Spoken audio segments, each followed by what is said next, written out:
안녕하세요. 오늘은 황 이사님의 도쿄 여행 블로그 기록들을 아주 깊게 한번 들여다볼까 합니다. 네, 안녕하세요. 이게 9월 말에 열흘 동안 혼자서 도쿄를 거의 취재하듯이 다녀오신 기록인데요. 오늘 여러분과 함께 그 여정을 따라가 보려고 해요. 네, 이분의 여행 방식이 좀 독특했어요. 맞아요. 이분의 여행이 흥미로운 게 그냥 유명한 데만 다니는 게 아니더라고요. 아주 뚜렷한 목표, 또 원칙 같은 걸 세우셨어요. 그렇죠. 예를 들면 일본에 대해 갖고 있던 오랜 편견을 내가 직접 가서 확인하고 깨보겠다. 이런 것도 있었고요.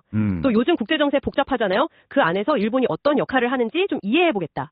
재난 대비 시스템 같은 인프라도 직접 보고. 네네. 심지어는 좀 논란의 중심이죠. 야스쿠니 신사 같은 곳까지 직접 가보겠다. 이런 다짐을 하고 떠나셨더라고요. 정말 작정을 하고 가신 거네요. 게다가 스스로에게 제약까지 걸었잖아요. 맞아요. 그게 또 재밌는 부분인데. 네, 환전 안 한다. 신용카드만 쓴다. 웬만하면 다 걸어 다닌다. 맛집 찾아다니지 않고 그냥 평범한 동네 식당 간다. 이런 것들이요. 그렇죠. 이런 필터를 통해서 본 도쿄는 우리가 보통 생각하는 이미지랑은 또 다를 수 있겠다 싶어요. 네, 어떻게 보면 이런 제약들 때문에 오히려 더 예상치 못한 것들을 발견했을 수도 있고요. 맞아요. 그래서 오늘 저희가 이 블로그 글들을 쭉 보면서 이 여행자가 직접 발로 걷고 또 눈으로 본 도쿄의 속살, 그리고 그 과정에서 뭘 느꼈는지 이런 것들을 좀 같이 파헤쳐 보려고 합니다. 좋습니다. 단순한 여행 후기 소개가 아니라 한 개인의 시선과 경험을 통해서 도시를 좀 더 깊이 이해하는 그런 시간이 됐으면 좋겠어요. 자, 그럼 그 제약 조건 이야기부터 해볼까요? 신용카드만 쓰기, 이거 생각보다 쉽지 않았다고 하죠. 네, 처음에는 그 오에도선이었나? 일부 지하철 노선에서는 한국 신용카드가 잘 먹혀서 이거 생각보다 괜찮네. 이렇게 생각하셨대요. 아, 다행이다 싶었겠네요, 처음엔. 근데 금방 이제 현실적인 어려움에 부딪힌 거죠. 다른 지하철 노선이라던가 아니면 국립쇼와 기념관 같은 데서는 신용카드가 아예 안 돼서 계획했던 곳에 못 들어가기도 하고요. 아, 정말요? 그래서 결국 아키하바라에서 숙소까지 6,000보를 더 걸었다, 이런 에피소드도 있더라고요. 네, 맞아요. 이게 우리가 흔히 말하는 현금사회 일본의 현실 체험? 이런 걸 수도 있겠네요. 그렇죠. 그런 불편함이 오히려 여행의 방향을 좀 예상치 못한 곳으로 이끌기도 한 거죠. 네, 블로그에도 그런 부분이 솔직하게 적혀 있었어요. 그리고 최대한 걷기 원칙, 이것도 대단하더라고요. 아, 정말 많이 걸으셨어요. 하루 평균 2만 보 이상, 많게는 거의 20km 가까이 걸은 날도 있다고 하니까요. 와, 20km면. 네, 첫날부터 우에노역에서 내려서 아사쿠사 센소지 거쳐서 스미다 강변 따라서 숙소까지. 그날 26,000보를 걸었다고 하니까 와, 정말 작정하고 도시를 그냥 온몸으로 느끼려고 하신 거죠. 그러니까요. 그렇게 걸었으니까 아마 대중교통 타고 휙 지나갔으면 못 봤을 그런 풍경들을 많이 만났을 것 같아요. 네, 맞아요. 블로그에도 보면 공기가 참 깨끗했다. 아니면 곳곳에 공중화장실이 잘 되어 있어서 편리했다. 스미다 강변 산책로가 잘 관리되어 있더라. 이런 이야기들이 나오거든요. 그런 소소하지만 사실 되게 중요한 도시 인프라들을 직접 몸으로 느낀 거네요. 그렇죠. 좀 고생스럽긴 했겠지만 그만큼 더 생생하게 도시를 읽어내는 방법이었던 것 같아요. 아마 이런 제약이 없었으면 그냥 평범한 관광 코스만 돌았을지도 모르는 일이죠. 네, 맞는 말씀이세요. 자, 그럼 이 여행자가 이렇게 걸어서 만난 도쿄의 다양한 지역들로 한번 넘어가 볼까요? 블로그에 여러 지역 스케치가 있던데 먼저 로퐁기. 거긴 어땠다고 하나요? 로퐁기는 역시 그 거대한 힐스 복합단지들이 딱 떠오르죠. 그렇죠. 로퐁기 힐스, 미드타운. 네, 이분도 그런 여러 힐스들을 둘러보면서 그 규모나 아주 현대적인 모습에 감탄을 해요. 근데 재밌는 건 그런 초현대식 빌딩숲 한가운데서 또 전통 플리마켓 같은 게 열리기도 하고. 아, 정말요? 묘한 조화네요. 네, 또 갑자기 작은 공원이라든지 심지어 폭포나 계곡 같은 그런 자연 공간이 툭 나타나는 그런 의외성이 되게 인상 깊었다고 하더라고요. 심지어 대한항공 팝업 스토어 열리는 것도 봤다고 적어놓으셨어요. 와, 정말 현대란 전통, 또 인공적인 거랑 자연적인 게 막 섞여 있는 그런 느낌이네요. 긴자는 또 분위기가 완전 다르죠? 네, 긴자는 명품거리의 대명사잖아요. 역시 그 화려함이 압도적이었다고 하고요. 특히 주말에는 차 없는 거리, 보행자 천국으로 변하는 모습이 인상적이었다고 합니다. 네, 사진으로만 봐도 번쩍번쩍 하더라고요. 그렇죠. 그 유명 브랜드 플래그십 스토어들이 쫙 늘어선 풍경도 보고 또 그 와중에 여러 층으로 된 아주 유명한 문구점 이토야 있잖아요. 아, 이토야 저도 들어봤어요. 거의 빌딩이라던데. 네, 거기도 가보고 또 예약해야만 들어갈 수 있다는 세이코 뮤지엄 같은 그런 독특한 공간들을 일부러 찾아다니는 재미도 자세히 기록해 놓으셨더라고요. 아내분 선물 사러 이토야 다시 들렀다는 이야기도 있고요. 하하, 네. 자, 그럼 이번엔 젊음과 활기, 이런 에너지가 넘치는 곳이죠. 시부야, 하라주쿠, 오모테산도. 이쪽은 어땠을까요? 여긴 정말 사람이 많았을 것 같은데요? 아, 블로그 묘사만 봐도 그 열기가 그냥 막 느껴져요. 오모테산도에 있는 그 세련된 애플스토어 앞 풍경이라든지 아니면 아침 일찍부터 오픈런 줄이 선다는 오모테산도 힐스. 네. 그리고 하라주쿠 다케시타 거리. 거긴 정말 사람이 너무 많아서 발 디딜 틈이 없었다고 해요. 다양한 국적의 사람들로 그냥 꽉 차 있었다고. 사진 보니까 정말 정신없어 보이더라고요. 그럼 북적이는 속에서도 뭔가 재미있는 걸 발견하셨겠죠? 그럼요. 그 일본 롯데리아, 제테리아라고 하죠. 거기 둘러본 경험이라던가 아니면 메뉴가 80가지가 넘는다는 마리온 크레페, 가게 앞에서 줄 서서 크레페 사 먹은 이야기. 이런 거 재밌게 풀어놓으셨어요. 80가지요? 와. 네. 근데 또 그런 메인 거리의 번잡함에서 딱 한 블럭만 벗어나면 브람스 길이라고 아주 조용하고 예쁜 뒷골목이 나타나는 그런 반전 매력도 발견했다고 하고요. 아, 그런 게 또 걷는 여행의 진짜 재미죠.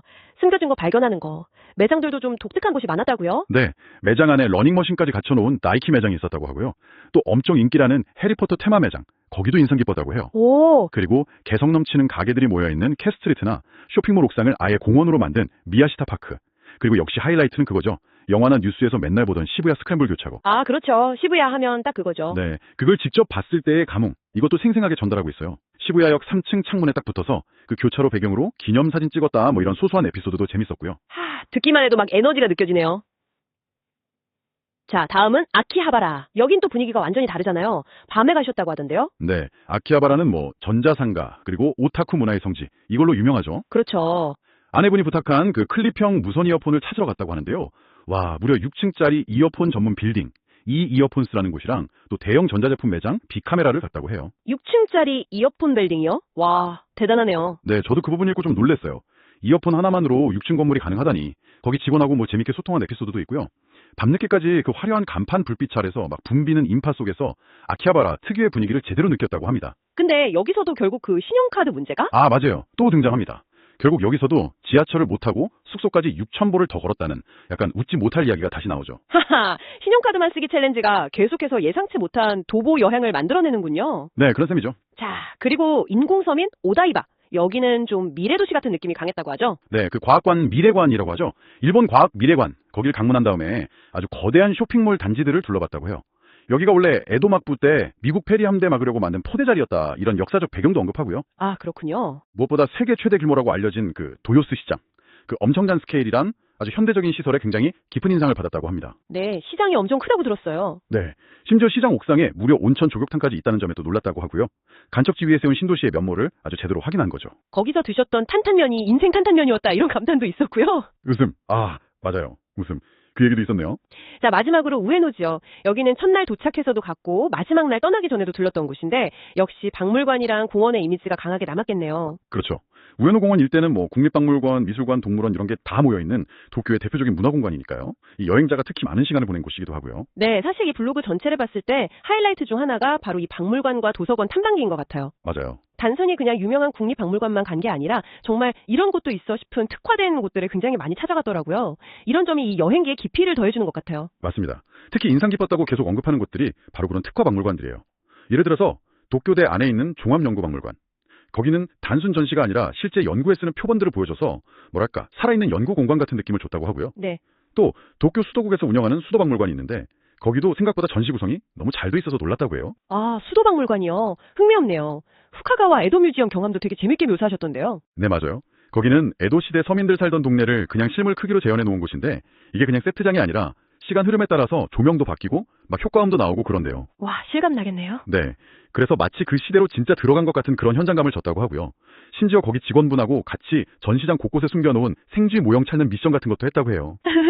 하하, 재밌네요. 그런 체험 요소가 기억에 오래 남죠. 그렇죠. 그리고 NHK 방송박물관이나 상위군인 역사관, 쇼케이칸이라고 하죠. 이런 곳들도 사실 일반적인 여행 코스는 아니잖아요. 네, 그렇죠. NHK 방송박물관은 방송국 건물을 통째로 써서 일본 최초 라디오 방송부터 8K 초고화질 방송 기술까지 엄청난 자료랑 체험 시설을 갖추고 있었다고 해요. 본인이 또 신문방송학 전공이라 더 흥미롭게 보셨다고 하고요. 아, 그렇군요. 쇼케이칸, 그 상위군인 역사관 방문 경험은 이따가 역사 섹션에서 조금 더 자세히 얘기 나누면 좋을 것 같은데, 근데 중요한 건 이런 것들이 사실 어떻게 보면 특정 분야 많이 하나? 아니면 학생들 단체 관람 위주로 올 것 같잖아요. 네, 그럴 것 같아요. 근데 그럼에도 불구하고 일반 방문객을 위한 전시 설명이나 안내가 너무 잘 되어 있다는 사실에 계속 놀랐다는 거예요. 그런 어떤 특화된 지식이나 역사를 대중하고 공유하려는 노력이 엿보이는 부분이네요. 근데 미술관 경험은 조금 달랐다고요? 네. 우에노 공원에 있는 국립서양미술관, 거긴 르코르비지에가 설계한 건물로도 유명한데 소장품에 대해서는 약간 유명 작품만 쏙쏙 골라놓은 것 같은 느낌이라 조금 아쉬웠다, 이렇게 평했어요. 아하. 그래도 피카소 전시식은 인상 깊었고 작품 말고 전시 기법에 대한 설명 같은 것도 흥미로웠다고 하고요.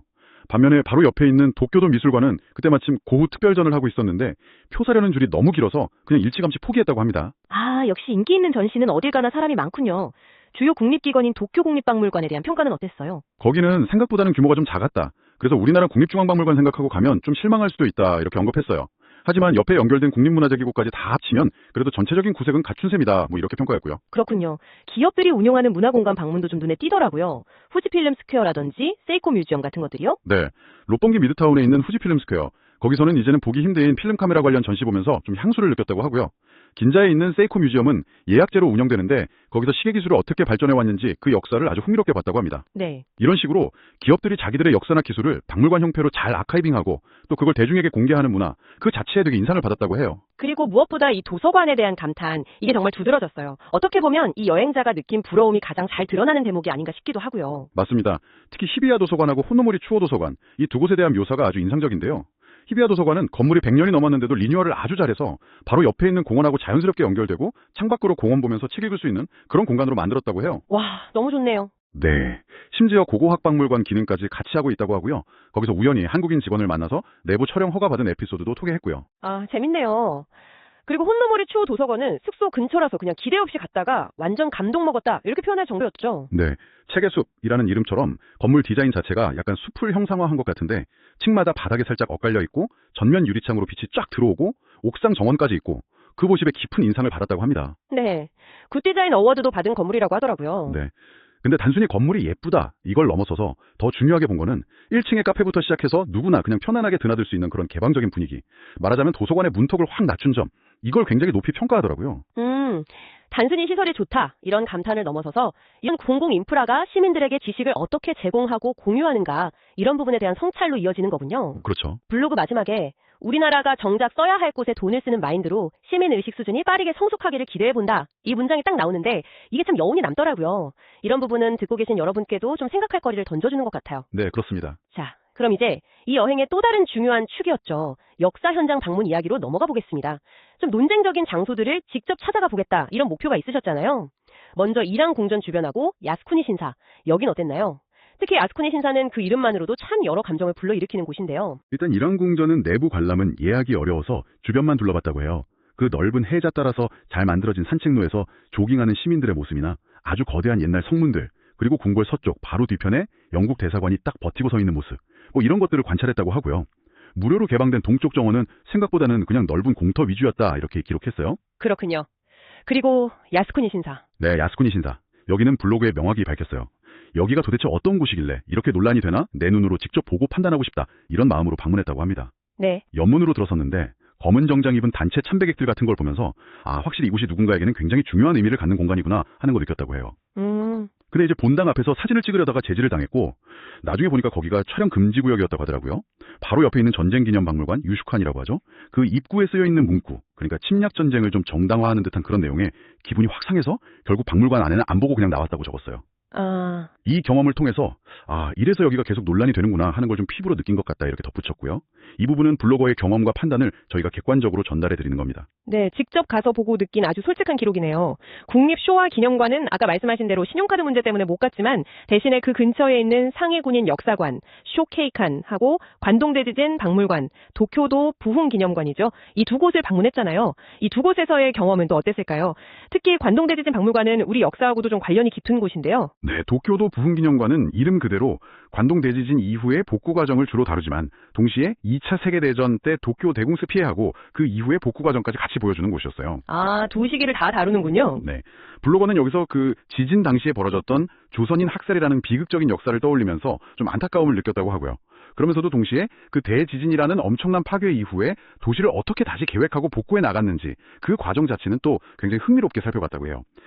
당시 엘리트 집단이 주도해서 도시 복원과 현대화를 이끌었다 이런 설명도 있었다고 하고요. 하지만 여기서도 역시 좀 비판적인 시각은 계속 유지가 됐군요. 그렇습니다. 이 관동대지진 박물관 역시 일본이 가해자였던 그 침략전쟁의 역사는 좀 빠져있고 주로 피해자로서의 모습만 강조하는 그런 경향. 예를 들어서 뭐 전쟁 나가는 걸 기뻐하는 듯한 그런 어린 학생들 사진 같은 전시물을 보면서 좀 복잡한 심경을 느꼈다고 기록했습니다. 네. 근데 여기서 좀 흥미로운 지점은 이분이 그런 전쟁으로 인한 파괴가 역설적에게도 그 낡았던 에도 시대의 도시 구조를 현대적인 모습으로 바꾸는 어떤 촉매자가 되었다. 이런 분석을 내놓는다는 점이에요. 아, 그런 시각도 있군요. 네. 그러면서 지브리 스튜디오 애니메이션 중에 바람이 분다 같은 작품 있잖아요. 거기에 나타나는 어떤 전후 일본 사회의 복잡한 정서하고 연결지어서 생각을 해보기도 하고요. 역시 이 부분도 블로거의 개인적인 해석과 감상을 저희는 중립적으로 전달합니다. 네. 그리고 바로 근처에 있는 상해군인 역사관 쇼케이칸에서는 또 다른 감정을 느꼈다고요? 네. 쇼케이칸에서는 또 다른 간경이었는데 일본군으로 징용되었다가 돌아가신 할아버지 생각을 하면서 전쟁이 한 개인에게 남긴 상처나 고통 이런 걸 아주 실감했다고 해요. 아. 군인 한 명 한 명이 겪었을 그 고통을 굉장히 상세하게 전시한 점은 인상적이었다고 합니다. 하지만 동시에 그들의 고통은 결국 일본이 선택한 침략 전쟁의 결과였고 침략당했던 국가들의 국민들이 겪은 고통은 선택의 여지가 없었던 건 아닌가? 이런 점을 떠올리면서 이 박물관이 보여주는 역사인식, 그러니까 반성이 좀 부재한 것에 대해서는 씁쓸함을 느꼈다. 이렇게 기록했습니다.